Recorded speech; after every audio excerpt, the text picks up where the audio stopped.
See, don't be attached. That's one aspect. Even more difficult, don't harbor any resentment. Why do we harbor resentment? When somebody does something bad to us, then we harbor resentment. Has anybody ever done anything bad to you? Yes, Swamiji. Why? Because this is an imperfect place. People are imperfect. No matter what you do, they will do bad to you as well. You cannot say, I am a good person, so you should not do any bad to me. That is just like saying there's a bull, coming down the street. Everybody is saying, run, run. And one man says, look, I'm a vegetarian, the bull will not hit me. The bull doesn't care whether you are a vegetarian or a vegan or whatever. The bull will do its job. Similarly, there are dusht, there are evil people, there are normal people, there are all kinds of people. So no matter how good you are, people will do bad to you. Now the problem is that if you start harboring resentment, then your mind goes away from God and Guru to the object of resentment. That is the problem. In other words, the bhakti gets finished. Like in attachment, similarly in dvesh, in resentment. Thus, mind is such a thing. Either you keep it in God and Guru, or you let it run. Now the mind is running in lamentation. 3 years ago, my father died. Oh, my father died. Oh, so what will happen? Your mind has gone 3 years in the past. So in the present, the bhakti you were supposed to do is finished. If you want to do bhakti, then cut out the lamentation and get the mind back. And similarly, the mind runs away in resentment. So, oh, this person is very bad, this person is very bad. Now, instead of remembering God and Guru, you are remembering that person. Just like you would remember in attachment, in the same way you are remembering in hatred. So, both attachment and hatred, both of these need to be released if you have to free your mind to do bhakti. And to give up resentment is a bigger obstacle. But all the acharyas have emphasized it. Let me end with one story. This story was related by Kripaluji Maharaj. There was one dog that used to live in Allahabad. And there was another dog that used to live in the Mangad ashram. So the Mangad dog had a very austere diet, because whenever a devotee came out of the dining hall, they would throw a sukhi roti, that's all the dog got. Or sometimes they didn't throw, it would go hungry.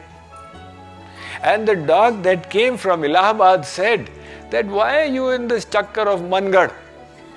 Out there you take a look in the halwai shops, you get such wonderful items. You get the amriti and the malpuas, etc. You want sukhi roti out here? So the Mangad dog thought it's a good idea, I should also go to Allahabad. Now the two of them made a plan that it's 60 kilometers. Let us travel 12 kilometers every day. We will reach in 5 days. They started off next morning at 6 a.m. When they covered the 12 kilometers, it had become evening time. They reached a village. They thought, all right, this is the perfect place for us to spend the night, and we will also arrange for our food out here. But when they entered the village, the dogs of the village took after them. So these dogs mark their territory, In their own territory, they think they are the lion. If another dog comes, they will chase it away. Now there were so many dogs and these were two, they didn't stand a chance. So they said, these dogs are not nice. Never mind, we will not go to this village. That next village we had thought of for the second night halt, the 24-kilometer one. Let us reach that. So they continued walking until 3 in the morning they reached that village. Again they tried to make an entry and one of the village dogs woke up and it created such a racket. The others woke up and soon there was bhav, bhav, bhav, bhav. So the two said, these dogs are also not nice, let's carry on. Now no dog let them sleep. They continued the journey. The consequence was, the journey which was supposed to be completed in 5 days got completed in 2 days. Because no dog let them rest. And they also didn't oppose anybody. If they had started opposing, what do you think of yourself? Come, let me show you. Then what would have happened? They would have gotten wounded and be lying under a tree somewhere. So similarly, the people of the world, you cannot control them.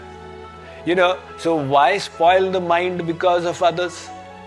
Ghalib had said, "Kam aklon ki kami nahi Ghalib, ek dhundo hazar milte." So why bother about that? This world is as it is. We have to complete our journey, and that is why we should not allow the world to disturb us. So by getting bhakti, you become free of all these. But as a sadhak engaging in bhakti also, it must be your effort to rid your mind of all these traps and not allow these sentiments to come into the mind. So kamana, dvesh, rag, shok, etc. Free your mind from that and then engage it in sadhana to get that divine treasure.